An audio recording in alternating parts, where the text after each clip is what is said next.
Israel Iran टकराव के बीच किसके साथ है अरब देश? इसराइल फलस्तीन मुद्दे पर कौन किसके साथ, भारत किसके साथ है? इन सारे सवालों के जवाब हम आपको विस्तार से बताते हैं। नमस्कार, मैं हूं रूबी और आप देख रहे हैं जनता पर न्यूज। ईरान ने 1 अक्टूबर की रात इसराइल पर करीब 200 मिसाइलों से हमला किया। इसराइल और हिजबुल्लाह के बीच जारी संघर्ष का दायरा लगातार बढ़ता जा रहा है। इन हमलों के बाद अमेरिका ने स्पष्ट तौर पर इसराइल का समर्थन किया है। आशंका जताई जा रही है कि आने वाले दिनों में इस क्षेत्र में हालात और बिगड़ सकते हैं। बीते करीब 1 साल से इसराइल हमास के बीच जंग चल रही है। इस कारण गाजा और वेस्ट बैंक में 40,000 से ज्यादा लोगों की जान जा चुकी है। हाल ही के दिनों में इसराइल ने हिजबुल्लाह को निशाना बनाना शुरू किया है। इसराइल लेबनान में जमीन के रास्ते भी आक्रमण कर रहा है। इस बढ़ते संघर्ष पर अरब मुल्क के साथ ही दुनिया भर के कई देश स्पष्ट तौर पर बटे हुए नजर आ रहे हैं। करीब 2 महीने पहले हमास नेता इस्माइल हनिया की ईरान की राजधानी तेहरान में हत्या हुई थी। हनिया 1980 के दशक से ही इस समूह के नेता रहे हैं। बीते 28 सितंबर को हिजबुल्लाह ने इस्राएली हमले में अपने नेता हसन नसरल्लाह की मौत की पुष्टि की थी।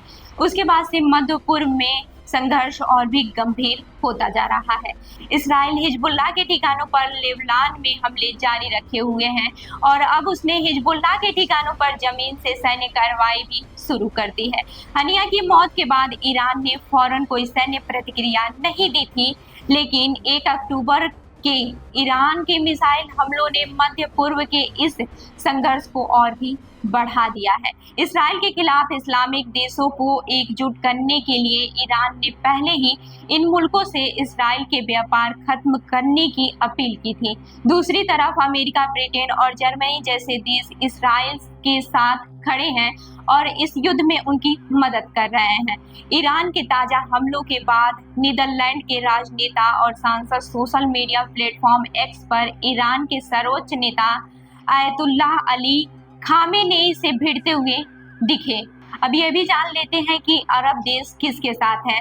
अरब जगत के सुन्नी मुस्लिम बाहुल्य देश में भले ही हिजबुल्लाह नेता हसन नसरल्लाह के इजरायली हमले में मारे जाने की खुलकर निंदा न की हो, लेकिन वो लेबनान की संप्रभुता की बात जरूर करते हैं।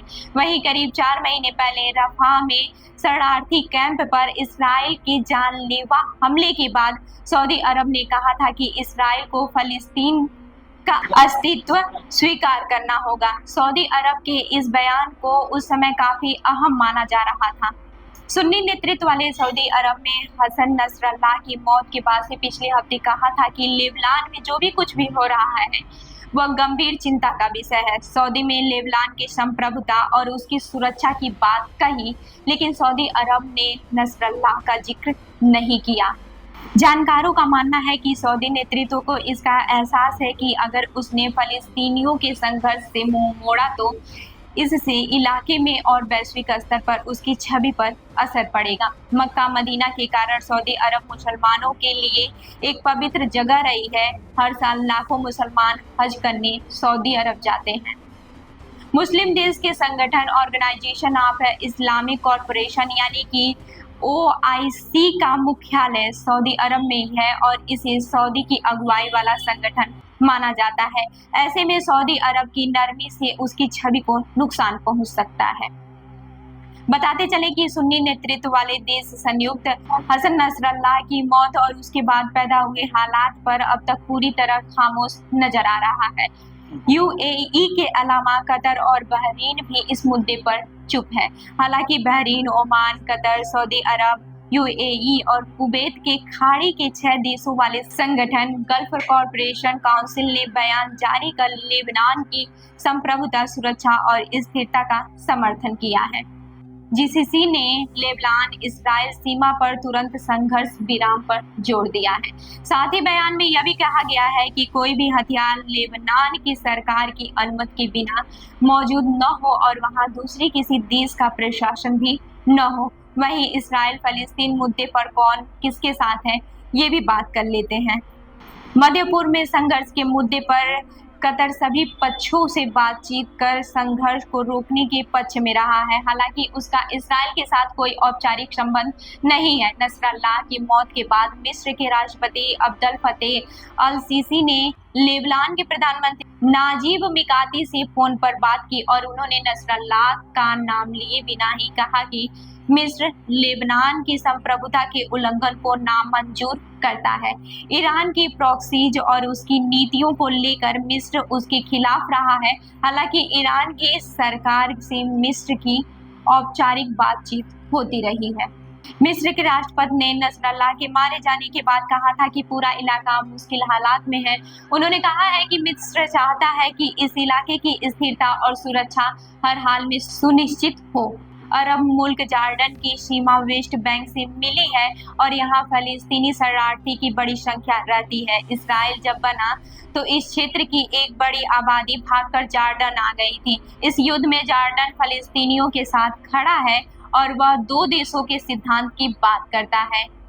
वहीं तुर्की और इस्राइल में 1949 से ही राजनयिक संबंध है। इस्राइल को मान्यता देने वाला पहला मुस्लिम बाहुल्य देश तुर्की ही था। हालांकि तुर्की और इस्राइल के बीच रिश्ते में साल 2002 के बाद से उतार चढ़ाव रहे हैं। फलस्तीन के मुद्दे पर तुर्की हमेशा इस्राइल पर हमलावर रहा है। आखिरकार अब बात आती है भारत की कि वह किसके साथ है। इस्राइल ईरान संघर्ष के बीच भारत ने इन दोनों देशों में रह रहे अपने नागरिकों के लिए एडवाइजरी जारी की है। भारत इस मुद्दे पर शांतिपूर्ण समझौते के पक्ष में रहा है। हालांकि भारत साल 1988 में फलस्तीनी राष्ट्र को मान्यता देने वाले पहले देशों में से एक था, लेकिन हाल ही के वर्षों में मध्य पूर्व के हालत पर भी भारत किसी एक पक्ष की तरफ से स्पष्ट तौर पर झुका नजर नहीं आता है। पिछले महीने संयुक्त राष्ट्र महासभा में इस्राइल के खिलाफ लाए गए एक प्रस्ताव में एक साल के अंदर गाजा और वेस्ट बैंक में इस्राइली कब्जे को खत्म करने की भी बात कही गई थी। यह प्रस्ताव इंटरनेशनल कोर्ट ऑफ जस्टिस यानी कि आईसीजे की एडवाइजरी के बाद लाया गया था। 193 सदस्यों की संयुक्त राष्ट्र महासभा में 124 सदस्य देशों ने इस प्रस्ताव के पक्ष में वोट किया था। 14 देशों ने इस प्रस्ताव के खिलाफ वोटिंग की और भारत समेत 43 देश इस वोटिंग से दूर रहे। ब्रिक्स गुट में ब्राजील, रूस, भारत, चीन और साउथ अफ्रीका शामिल है। ब्रिक्स गुट में भी भारत एकमात्र ऐसा देश है जो वोटिंग से बाहर रहा था। तो इस खबर पर क्या है आपकी राय, हमें जरूर बताएं। तब तक के लिए देखते रहिए जनदर्पण न्यूज। धन्यवाद।